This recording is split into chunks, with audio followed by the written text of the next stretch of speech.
말레이시아는 이슬람교를 국교로 규정한 이슬람 국가다. 하지만 말레이계 이외의 인종에게는 종교의 자유가 헌법으로 보장되어 있어 말레이시아는 독특한 종교 문화가 발전되어 오고 있다. 여러 인종이 어우러져 삶을 만들어가는 말레이시아에서는 하루 동안 다양한 말레이시아 종교를 만날 수 있다. 센트럴 마켓과 차이나타운으로 유명한 거리를 걷다 보면 힌두 사원을 만날 수 있다. 스리마리 암만 사원이다. 도심 곳곳에 힌두 사원이 자리 잡고 있다.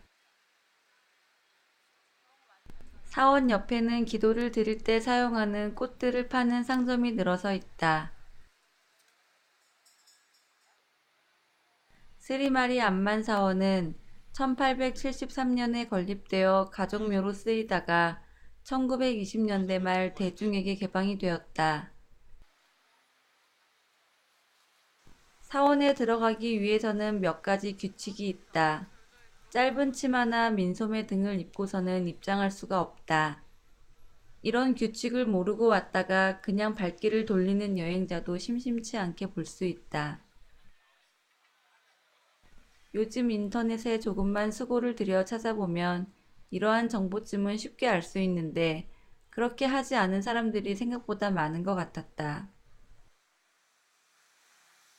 그리고 또 하나 중요한 규칙은 신발을 신고 입장할 수가 없다는 것이다. 그래서 입구 왼편에 신발을 맡기는 곳이 있는데 0.1링깃만 내면 신발을 맡길 수 있다. 사원 구경을 다 마친 후 번호가 새겨진 표를 주고 다시 신발을 받으면 된다. 신발을 맡기고 시원한 느낌을 받으며 사원으로 입장한다.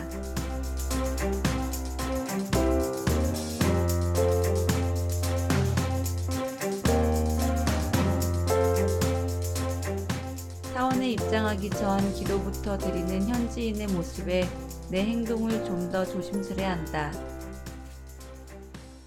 그렇게 조심스러운 마음으로 한 걸음 한 걸음 사원을 둘러본다.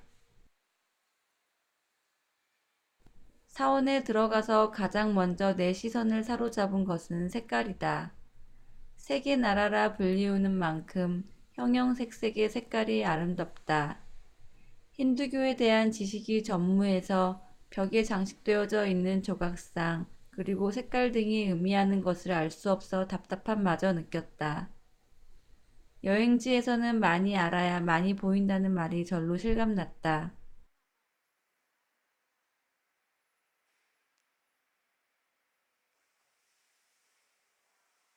시간만 잘 맞춘다면 사원 안에서 제사를 지내는 모습도 볼 수 있다고 하는데 아쉽게도 내가 방문한 시간에는 제사를 지내지 않고 있었다. 사원 안에는 여행자 반, 현지인 반 사이좋게 어울려서 기도도 드리고 구경도 하고 있다. 기본적인 복장 규정과 예의만 잘 지키면 사원 안에서 특별한 제재는 없다. 힌두교는 3억 3천만에 달하는 신이 존재한다고 하는데 그 중에서 가장 신봉하는 신은 창조의 신, 브라마라고 한다. 그리고 푸른색 피부가 인상적인 비시누, 악을 물리친다는 파괴의 신 시바, 얼굴은 코끼리, 몸은 사람의 형상인 부와 지혜를 상징하는 가네시 등 내겐 이름조차 생소한 힌두교 신들 조각상이 많이 조각되어 있었다. 사원 이름에 마리암만이라는 이름이 들어가 있는데 마리암만은 어머니라는 뜻이라고 한다. 쿠알라룸푸르 외곽의 유명 여행지인 바투 동굴의 전설에도 등장하는 마리암만은 장남의 달콤한 말에 현혹돼 경솔한 행동을 한 자신을 반성하고자 바투 동굴에 들어가 나오지 않던 차남을 만나기 위해 찾아갔는데 차남은 1년에 한 번씩만 만나 주었다는 이야기가 있다. 그날이 바로 타이푸삼이라고 하는데 타이푸삼은 참외와 속죄의 고행을 체험하는 축제로 매년 1월 말에서 2월 초에 3일 동안 열린다. 사원 구경을 다 마치고 나오려는 찰나 기도를 드리는 사람이 보였다. 어떤 기도를 드리는지 알 수 없지만 난 그 기도가 반드시 이루어질 것이라 생각했다.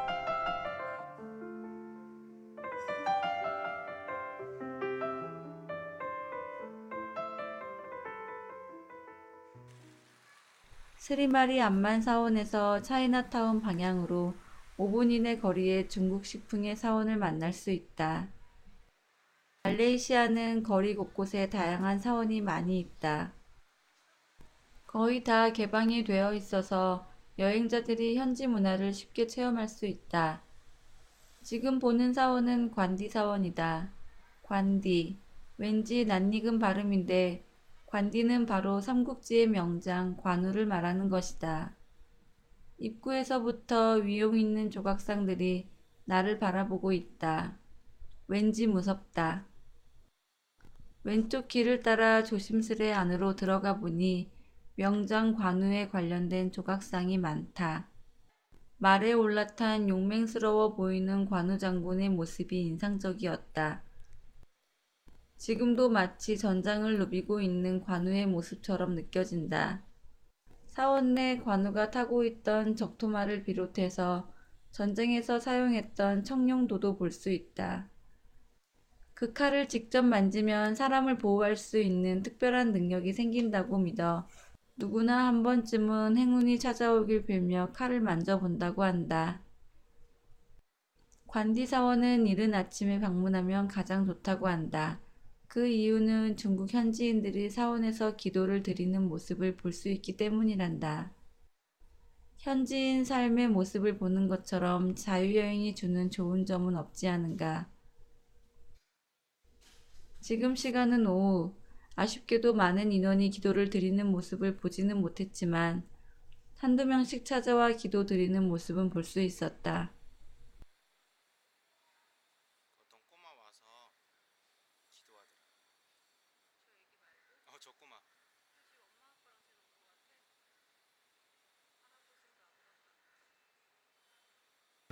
관디 사원에서 10여 분 떨어진 거리에 쿠알라룸푸르 유명 광장인 메르데카 광장이 나온다.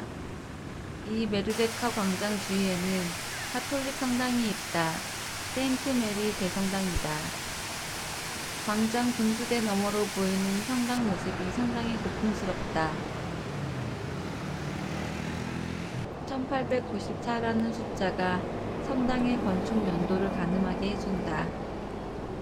세인트 메리 대성당은 말레이시아가 영국의 영향력 아래에 있던 1894년 말에 지어진 영국식 성당이다. 지금도 여전히 사용 중인 성당인데 지금은 미사가 없어서 조용하다. 환영한다는 문구에 용기를 내어 조용히 들어가 보기로 한다. 성당은 항상 경건한 느낌을 준다. 수수해 보였던 외관처럼 내부도 수수한 느낌이다. 화려하게만 느껴졌던 스테인드 글라스마저도 수수하다. 성당 위에 매달려 있는 선풍기가 이곳 말레이시아가 더운 나라임을 말해주는 듯하다. 성당 안에서 미사는 아니지만 어떤 의식이 진행되는 듯 보였다. 성경 공부를 위한 작은 모임처럼 보였다.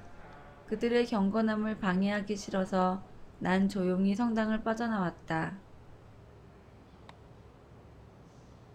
빌딩들이 빼곡히 들어서 있는 시가지 사이에 1894년 이후로 지금까지 그 자리를 지키고 있는 세인트 메리 대성당. 빨간 지붕이 인상적인 성당이 후대에도 계속 이 자리에 남아있어 주기를 희망하며 다음 목적지인 국립모스크로 향했다. 국립모스크는 여행 책자에도 많이 나오는 곳이어서 꼭 와보고 싶었다. 말레이시아 이슬람의 상징이라고 말해도 과언이 아닐 것이다.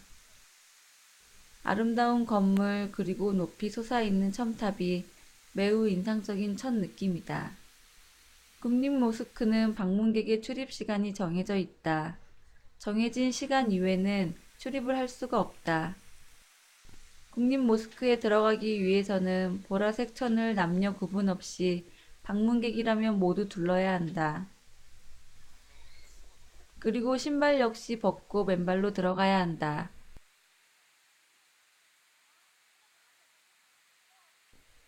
이슬람 모스크는 난생 처음이다. 이슬람에 대한 막연한 두려움이 있었는데 말레이시아를 여행하면서 그건 내 편견이었다는 것을 깨달았다. 맨발로 처음 모스크 안을 디디니 더운 날씨를 잊게 만들 만큼 시원한 기운이 올라온다. 대리석으로 되어 있어서인지 맨발로 디디는 느낌이 시원하면서 참 좋다. 모스크 안은 굉장히 시원했다. 천장을 떠받치고 있는 여러 개의 기둥이 굉장히 인상적이다. 모스크 내부는 대부분 흰색인데 그 이유는 무슬림들의 순수를 의미하는 색이란다. 이곳은 모스크 본당이다. 오로지 이슬람교를 믿는 사람만 들어갈 수 있다. 아쉽지만 밖에서 구경할 수밖에 없었다. 말레이시아 전체 인구의 60%가 무슬림이라고 한다. 국립 모스크는 말레이시아 국민들의 신앙심을 엿볼 수 있는 곳이다. 푸른 지붕과 73m 높이의 첨탑이 우뚝 솟은 모스크로 8천여 명의 무슬림이 기도를 드릴 수 있는 크기라고 한다. 모스크에서는 별 모양의 장식을 많이 볼 수 있는데 별은 이슬람을 상징하는 모양이라고 한다. 방문객들에게 기도하는 법을 알려주거나 이슬람에 대한 친절한 설명도 들을 수 있다. 자신들의 성스러운 기도 공간을 이슬람 교도가 아닌 사람들에게도 개방하는 모습만으로도 말레이시아의 개방적인 모습을 느낄 수 있었다. 관대하고 포용력 있는 말레이시아의 모습이랄까? 하는 방법이잖아.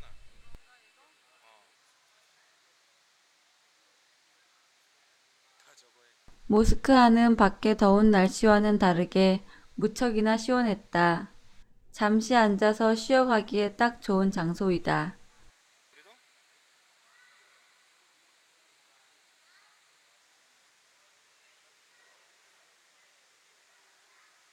이슬람교에 관심이 많이 있지 않았지만 누구나 꼭 가야 한다고 여행 책자에 써 있었기에 어떤 의무감 같은 마음으로 방문한 국립 모스크. 하지만 왜 사람들이 꼭 방문을 하라고 말하는지 그 이유를 알 것 같았다. 그것은 아마도 이슬람이라는 단어에 대한 낯설음, 어색함 등의 간격을 조금씩 가까워지게 해주는 느낌을 들게 하기 때문은 아닐까 생각한다.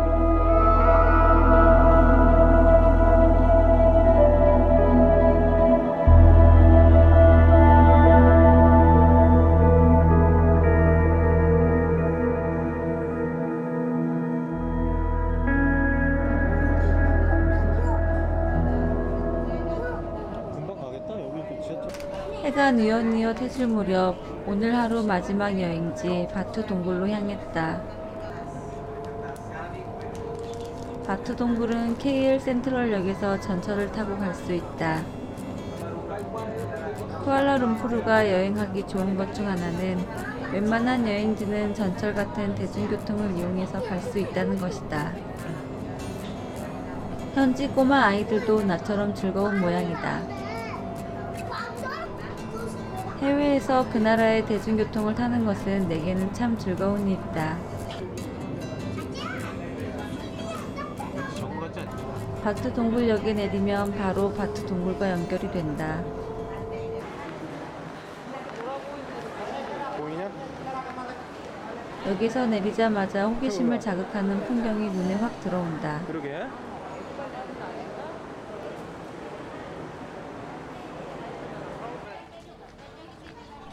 녹색의 거대한 상은 하누만 상이다.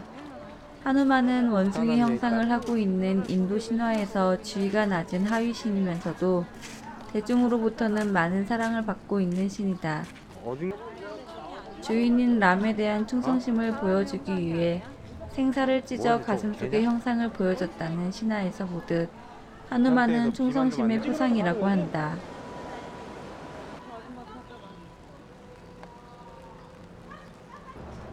바트 동굴로 가기 위해 하누만상에서 조금 더 안쪽으로 들어가면 된다. 바트 동굴로 향하는 길가에도 사원이 자리하고 있다. 분명 각자 어떤 의미를 담고 서 있는 사원일 테지만 힌두교에 대한 지식이 전무한 나에게는 그저 이국적인 풍경일 뿐이다. 바트 동굴은 1878년 미국의 박물학자가 처음으로 발견했다고 한다. 힌두교 무르간 신의 전설이 깃들어 있는 동굴은 인도를 제외하고 가장 큰 규모의 힌두교 성지로 알려져 있다. 그래서인지 매년 1, 2월에는 타이푸삼 축제가 열리는데 이때 힌두교 순례자들의 고행 순례가 끊임없이 이어진다고 한다.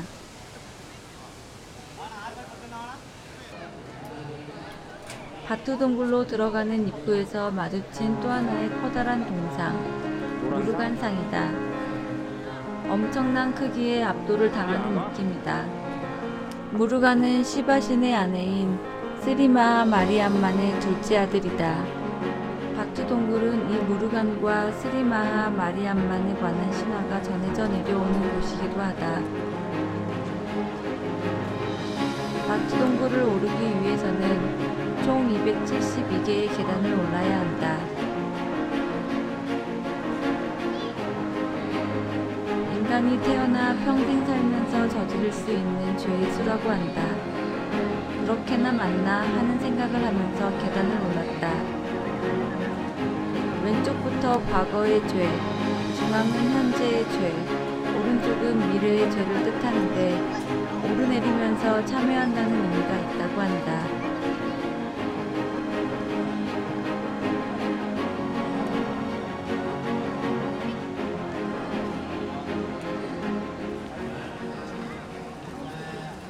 빨리 올라가자.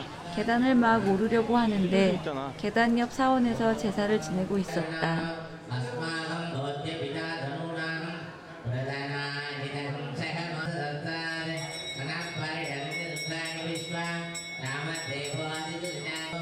이색적인 모습은 언제 봐도 참 흥미롭다.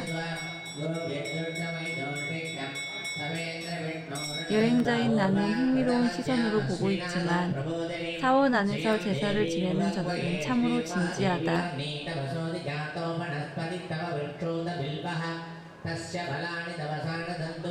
어떤 내용으로 제를 올리는지는 모르지만 제를 올리는 저들의 기원이 반드시 이루어졌으면 좋겠다.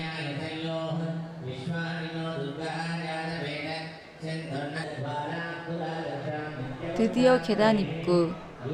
사원은 짧은 반바지 차림으로는 입장할 수가 없다. 그래서 입구에서 다리를 두를 수 있는 천을 판다. 저게 석회암인가? 나는 첫 번째로 과거의 죄를 뉘우치기 위해 올라갈 만해? 왼쪽 계단을 선택했다. 잠시 계단을 오르다 보니 사람들이 웅성웅성 많이 모여 있다. 걔네들 자세히 보니 원숭이가 보인다.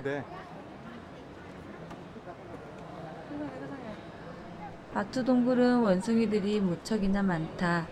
아마도 입구에 서 있던 하누만을 신성시하기 때문에 자연스럽게 바트 동굴에 원숭이들이 많아졌을 것이라고 추측해 보았다. 이 원숭이들은 사람들이 주는 음식을 먹어서인지 사람을 무서워하지 않는 듯 보인다. 오히려 음식물을 손에 들고 있는 사람을 공격하는 경우도 있다고 한다. 그래서 계단을 오르면서 긴장을 놓을 수가 없었다. 사탕이며 음료수를 마시는 원숭이의 모습은 그다지 좋아 보이지 않는다. 원숭이가 너무나도 많아서 마치 사람이 원숭이를 구경하는 것이 아니고 원숭이가 사람을 구경하는 것처럼 느껴졌다. 계단을 오르면서 과거를 참회하려던 내 계획은 원숭이들로 인해 무산되었다. 계단의 중간 정도 올라 시내 전경을 바라보았다. 탁 트인 시야에 계단을 오르느라 땀이 났었는데 제법 시원해짐을 느낄 수 있다. 위만 보며 걸어 오를 때는 몰랐는데 뒤돌아보니 계단의 각도가 상당했다. 힌두교 신자들은 이 계단을 오르면서 과거, 현재, 미래에 대한 죄를 속죄하면서 오르내린다고 하는데 제대로 하려면 무척이나 힘이 들겠구나 하는 생각이 든다. 바투 동굴 옆에는 또 다른 동굴이 있다. 다크 동굴인데 여기는 유료로 동굴 모험을 즐길 수 있는 곳이라고 한다. 제법 많은 사람들이 동굴 탐험을 하는 듯 했다. 4억 년 전에 생성된 석회암이 세월에 깎여 만들어진 동굴의 모습은 참 흥미로웠다. 마치 석회암 기둥 전시장인 것처럼 한껏 뽐을 내고 있는 것 같다.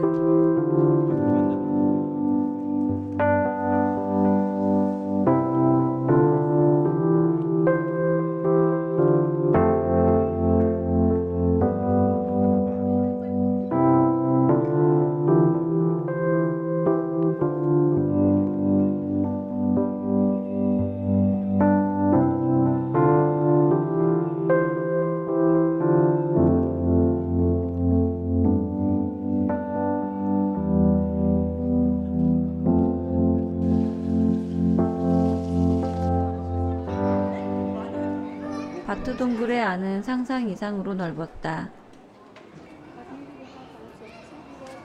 많은 여행자들이 동굴 안을 메우고 있었다. 내가 시간을 잘 맞춘 것인지 동굴 안에서는 힌두교 의식이 진행되고 있다.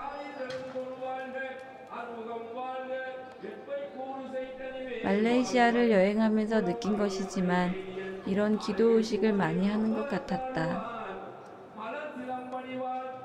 이국적인 음악과 기도 의식이 한참을 그 자리에 서서 구경하게 만들었다.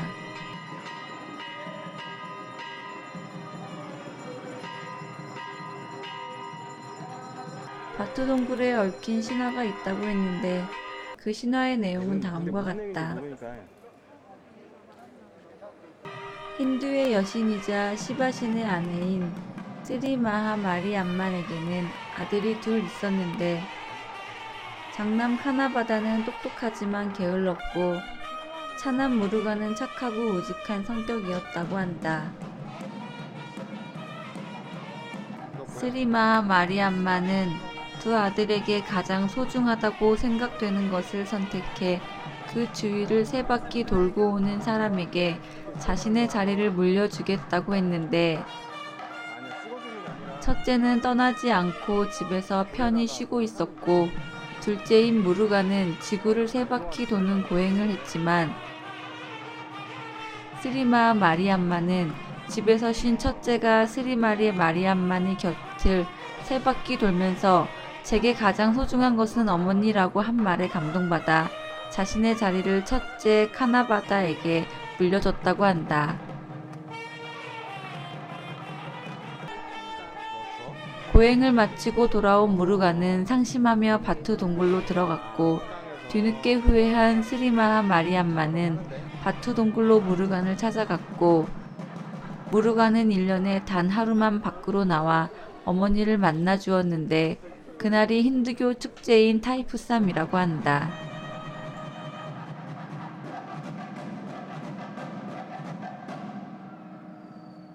여보, 아니 갖고 나왔어. 이렇게 기도 의식이 끝난 후 기도에 참여한 사람들과 음식을 나누어 먹고 있다. 감사하게도 여행자들에게도 음식을 공유하고 있었다. 또 있어? 외국인가? 재를 올리고 음식을 나누어 먹는 모습은 우리와 닮아 있다. 음식을 나눔으로써 모든 사람들의 소원이 이루어지길 바라는 마음에서 음식을 나누고 서로를 축복하기 위함일 것이다. 그래도 먹긴 먹었잖아. 이따가 이제 저녁에 이제 저녁 기도할 때또 하던가 하겠다. 진짜? 재를 올리던 사원이 계단을 통해 올라가면 또 다른 사원이 나온다. 그래? 온갖 힌두 신들로 장식되어진 사원의 모습은 무섭기까지 하다. 조각상의 의미를 잘 모르니 그러한 생각이 드는 것일 것이다.